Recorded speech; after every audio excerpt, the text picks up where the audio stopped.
Well, let's see what Ailish thinks of a Moroccan tagine. Her first try of a Moroccan tagine ever. Ailish, what do you think?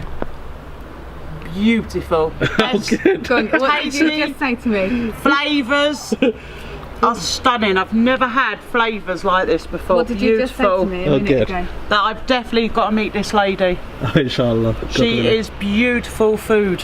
Beautiful. Coffee. No, no. So this is it. Lamb and prunes. This is how it was presented in a tagine. And Ailish has finally been welcomed into the Moroccan hood.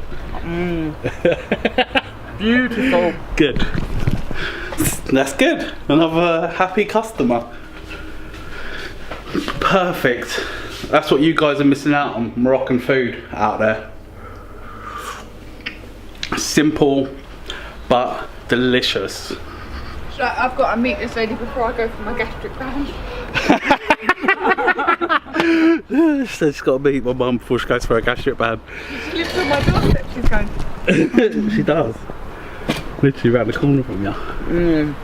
Alright, I'm going to cut the camera because it's rude whilst people are eating. Oh, no.